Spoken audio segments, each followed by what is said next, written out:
इस कार्रवाई में आप सबका स्वागत करता हूं।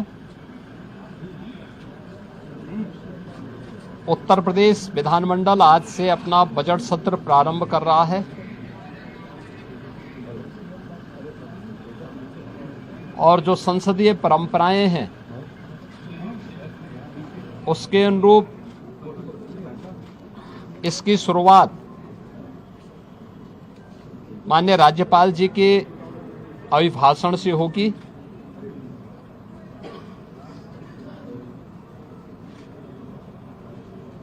बजट सत्र में दो महत्वपूर्ण एजेंडे होते हैं। एक माननीय राज्यपाल जी का अभिभाषण और दूसरा सामान्य बजट। माननीय राज्यपाल जी का अभिभाषण वह सरकार की उपलब्धियों और भारी कार्य योजना का सरकार का अपना एक दस्तावेज होता है, जिसे राज्यपाल जी के माध्यम से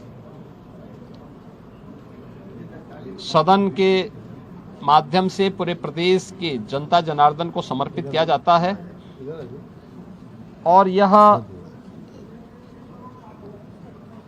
सभी माननीय सदस्य फिर उस पर चर्चा करते हैं। ये सभी कार्रवाई को आज माननीय राज्यपाल जी के द्वारा अपना अभिभाषण संवेद सदन को संबोधन के माध्यम से यहां दिया जाएगा। दूसरा सामान्य बजट 11 फरवरी को वर्ष 26-27 का सामान्य बजट प्रस्तुत होगा और फिर इस पे चर्चा होगी। फिर अंत में अनुदान मांगों को पारित करने के साथ ही बजट सत्र जो आज 9 फरवरी से लेकर के 20 फरवरी तक चलेगा, यह बजट सत्र का एक कार्यक्रम हम लोग लेकर के आए हैं। आज माननीय राज्यपाल जी के भाषण के बाद जब अभिभाषण सदन के पटल पे रखा जाएगा, उसके तुरंत बाद उत्तर प्रदेश का आर्थिक सर्वेक्षण भी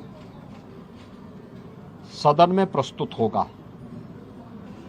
ये पहली बार कोई राज्य सरकार अपनी आर्थिक उपलब्धियों को लेकर के, क्योंकि जब हम लोग इस बात का उल्लेख करते हैं कि हम लोगों ने यूपी के बीमारू पन से इसको उभार करके भारत की इकोनॉमी के ब्रेक थ्रू के रूप में उत्तर प्रदेश को स्थापित किया है,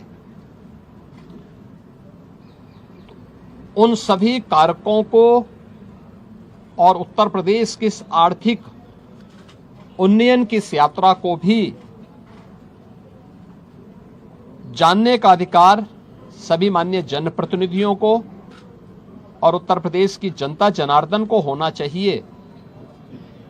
हमने आर्थिक उन्नयन कितना किया है, उत्तर प्रदेश की प्रति व्यक्ति आय में क्या वृद्धि हुई है, एम्प्लॉयमेंट जनरेशन की स्थिति क्या है, उत्तर प्रदेश की वित्तीय प्रबंधन को कैसे हमने लगातार एक विषम परिस्थितियों से उभार करके उत्तर प्रदेश को पिछले 5 वर्ष के अंदर, पिछले 5 वर्ष से लगातार रेवेन्यू सरप्लस स्टेट के रूप में स्थापित किया है।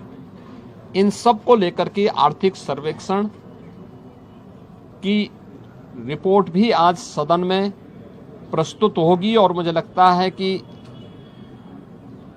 राज्यपाल जी के भाषण पे चर्चा के दौरान भी और बजट पे चर्चा के दौरान भी सभी माननीय सदस्य के लिए यह रिपोर्ट एक महत्वपूर्ण दस्तावेज होगा अपने डाटा को प्रस्तुत करने के लिए और उस पर चर्चा करने के लिए।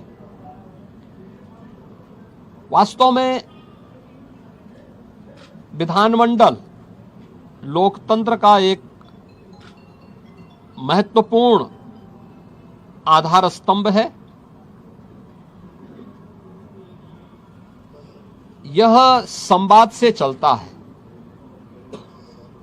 कार्रवाई को बाधित करके नहीं। किसी भी माननीय सदस्य को अगर कोई मुद्दा उठाना है तो कार्रवाई को बाधित करने से वह एक प्रकार से जिन मुद्दों को की ओर ध्यान आकर्षित करना चाहता है उन मुद्दों पे को डाइल्यूट करने का प्रयास कर रहा है। हम लोगों ने बार बार कहा है कि सरकार संवाद से समस्या का समाधान पर विश्वास करती है। सरकार हर मुद्दे पे चर्चा परिचर्चा करने को तैयार है। हर एक माननीय सदस्य के बहुमूल्य सुझावों को स्वीकार करने को तैयार है, उस पर चर्चा करके और जो भी राज्य के हित में आवश्यक है उस प्रकार का कदम उठाने के लिए तत्पर है, तैयार है। लेकिन कार्रवाई को बाधित न किया जाए, अनावश्यक शोरगुल से बचा जाए। यद्यपि पिछले 9 वर्ष के अंदर उत्तर प्रदेश विधान मंडल में कार्रवाई के नए कीर्तिमान स्थापित हुए हैं और हम विश्वास करेंगे कि बजट सत्र जिस पर पूरे प्रदेश की और देश की भी निगाहें होंगी, इस बजट सत्र को इन 2 महत्वपूर्ण सरकारी कार्यों के साथ ही तमाम प्रकार के विधायी कार्यों को माननीय सदस्यों के अपने महत्वपूर्ण मुद्दों को भी उठाने का एक मंच बनेगा। इस विश्वास के साथ मैं बजट सत्र के अवसर पर विधानमंडल के सभी माननीय सदस्यों का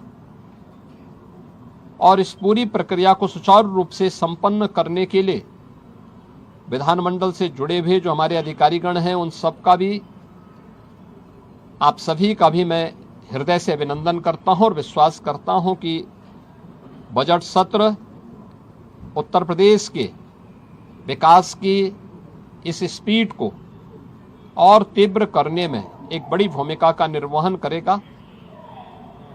मेरा सभी पक्षों के माननीय सदस्यों से अपील होगी कि हमें विधायिका के सर्वोच्च मंच को जनता जनार्दन से जुड़े हुए मुद्दों पर एक सार्थक चर्चा को आगे बढ़ाने, संवाद से समस्या के समाधान की दिशा में एक नया मार्ग आगे बढ़ाने की दिशा में अपना प्रयास करना चाहिए।